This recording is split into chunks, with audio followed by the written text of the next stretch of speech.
घाटी में क्या चल रहा है?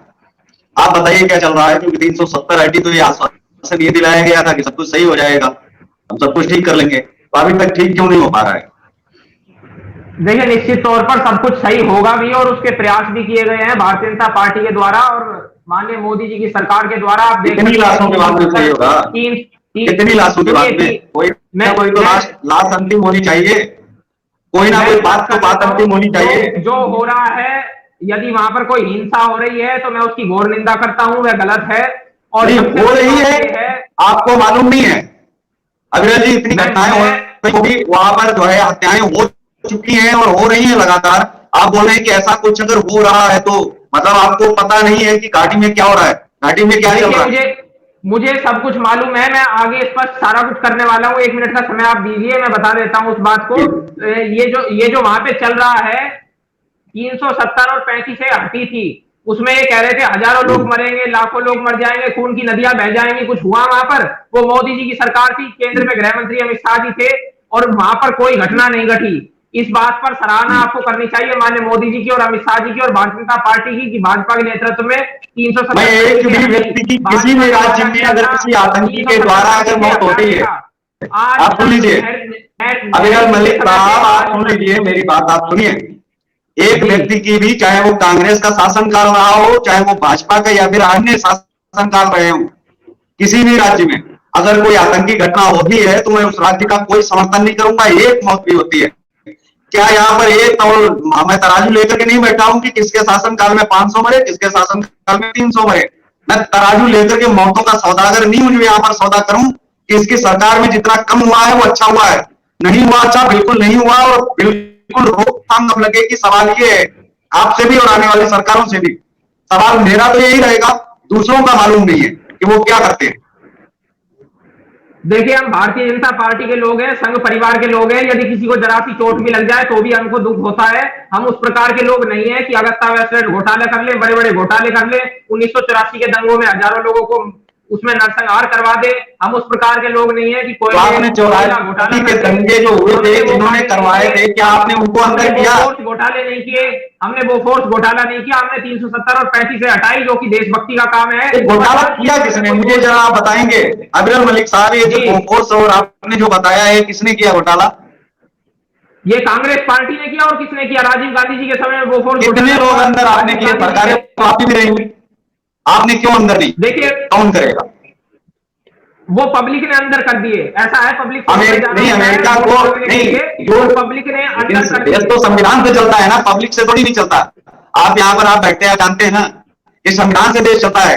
अगर कोई घोटाला हुआ है, चाहे वो चिन्हित हो या खुलासा होना चाहिए। फाइलें आप खोलिए ना, क्योंकि आप फाइल खोल करके पता करिए उसको, कोर्ट में आप ले जाइए, उस केस को आप सुनवाइए। नोटिस जारी होते रहते हैं, लगातार नोटिस जाते रहते हैं, लेकिन कोर्ट में बहस चलती रहती है। बहुत बड़ी व्यवस्था है, जिला कोर्ट से लेकर के राज्य स्तर की हाई कोर्ट और उसके बाद सुप्रीम कोर्ट। नेहरू जी जब नेहरू जी थे उस समय नेशनल हेराल्ड का मामला कब आया था? जब नेहरू जी थे। फैसला कब आया? जब शायद कांग्रेस भी पूरी तरीके से ही खत्म हो गई थी। नहीं, मेरी आप सुन लीजिए ना बात। तो जब आप कहते हैं कि जनता ने अंदर कर दिया, वो अलग चीज है कि हम किसी का वोट कैसे ले पाते हैं, वो बोलने और करने की। कभी कांग्रेस भी इस तरीके से वोट लेने में सक्षम थी, हर जगह थी कांग्रेस। आज बीजेपी हर जगह है, अच्छी बात है। नेतृत्व तो अच्छा होगा तो वोट भी अच्छा मिलेगा, बोलने की क्षमता होगी, हमारे लोग अच्छे होंगे, बेदाग होंगे, और जितना हम नया कुछ लाएंगे तो वोट तो हमें मिलेगा, उसमें कोई शक नहीं है, इनकार भी नहीं किया जा सकता। लेकिन सवाल ये उठता है कि वो फोर्स तो घोटाला हो या फिर वर्तमान घोटाला हो, लोग बाहर क्यों? अगर उन्होंने गलत किया उनको अंदर करिए ना। अगर सुप्रीम कोर्ट से नहीं हो रहा है, कोई हाई कोर्ट में समय लग रहा है, तो आपके पास तो दूसरे भी हथकंडे हैं। देखिए, उनको क्यों आप नहीं अपना रहे हैं? कांग्रेस पार्टी की सरकारें गलत काम कर रही थी, तभी अन्ना हजारे जी का इतना बड़ा आंदोलन हुआ था, जिसे इतना बड़ा समर्थन मिला था।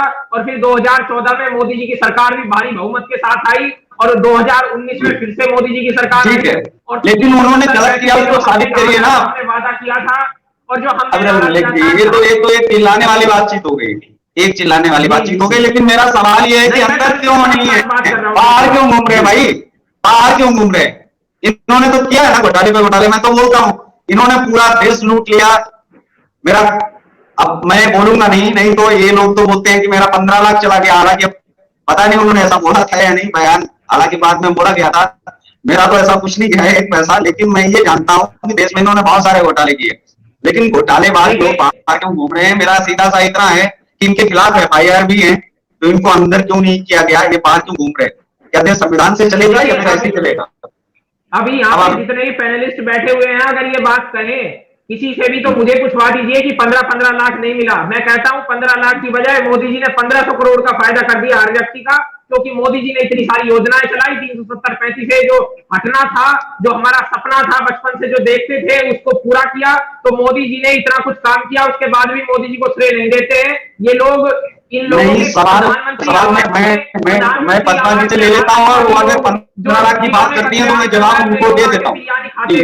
तो उसके बावजूद इन्होंने कुछ नहीं उनके ऊपर कार्रवाई की थी, लेकिन अभी सबसे सब पर कार्रवाई होने लग रही है। तो इस बात का श्रेय मोदी जी को जाता है पूर्ण रूप से। और कश्मीर का इशू है, बहुत सेंसिटिव इशू है, उसके ऊपर मैं यही कहना चाहूंगा, इतना कुछ फंड दिया भारत सरकार ने, इतना वहां पर डेवलपमेंट करवाया, वहां पे सबको टेक्नोलॉजी देने का। लेकिन आप मुझे एक चीज बताइए, बिना विवादित बयान के, बिना विवादित बयान के, क्योंकि हमारा जो आज का मुद्दा है कि आतंक के खिलाफ जो फतवा है वो जारी क्यों नहीं होता? देखिए, आतंकवादियों के खिलाफ, आतंकवादी किस धर्म के होते हैं हमेशा आपने देखा होगा, एक तरीके से वो एक धर्म विशेष के ही पाए जाते हैं, जहां तक मुझे भी मालूम है। और पद्मा जी भी अभी कह रही थी कि मुस्लिम धर्म के ही होते हैं ज्यादातर आतंकवादी। ये दुर्भाग्य है, उनके ये शब्द थे। तो मैं भी इस बात को कहना चाहता हूं कि जो मुसलमान हैं, मुसलमानों को आप कांग्रेस की कुछ बातों को तो मानते हैं, कुछ बातों को नहीं मानते हैं, इसका क्या मतलब है? वो तो जब बोलते हैं तो सारा सच, या तो जी आपके मतलब की है तो वो वाला उतना बयान काट लिया, और जो मतलब का नहीं है वो वाला निकाल दिया। उन्होंने तो बाकी भी बातें की। मैंने काटा पीटा कुछ भी नहीं है, मुझे पहले बोलने का अवसर नहीं मिला था, नहीं तो मैं वो उसी बात को पहले बोलता। उन्होंने मेरे से पहले बोल लिया, इसलिए मैंने उनकी बात को सपोर्ट किया, क्योंकि वो अगर सही बात कह रही है तो उस बात का मैं विरोध। मैं आपको साथी करवा देता हूँ, मैं आपको साथी करवा देता हूँ, आप अपने सवाल ले लीजिए, वो आपसे अपने सवाल ले लें, ये बढ़िया रहेगा। और मुझे लगता है बहुत जरूरी भी है। नहीं, मैं स्पष्ट कर देता हूं बात को। जहां तक बात है आतंकवादियों की, तो मुल्ला मौलवियों को इसमें फतवा जारी करना चाहिए उनके ऊपर, जो लोग आतंकवाद फैला रहे हैं। और वो जो मुल्ला मौलवी हैं, जितने मौलाना साहब हैं, वो मानते भी हैं इस बात को, जो गलत कर रहा है वो इस्लाम में रहने लायक है ही नहीं। और आपका जो विषय है घाटी में आतंक के खिलाफ फतवा कब, इस विषय पर इतना ही मैं कहना चाहूंगा, जितने भी लोग हैं उनको निर्णय लेने का अधिकार है, क्योंकि वे बड़े लोग हैं मुस्लिम धर्म के, तो उन्हें निर्णय इसमें लेना चाहिए। जो भी गलत लोग हैं उनके खिलाफ फतवा जारी होना चाहिए कि भाई तुम इस्लाम का हिस्सा नहीं हो, तुमने हिंसा फैलाने का प्रयास किया। और हिंसा को इस्लाम कभी भी स्वीकार नहीं करता है, इस्लाम शांति को स्वीकार करना चाहता है। और हमारे साथ में महाराज जी भी जुड़े हैं, काफी समय से इंतजार कर रहे हैं। बिल्कुल।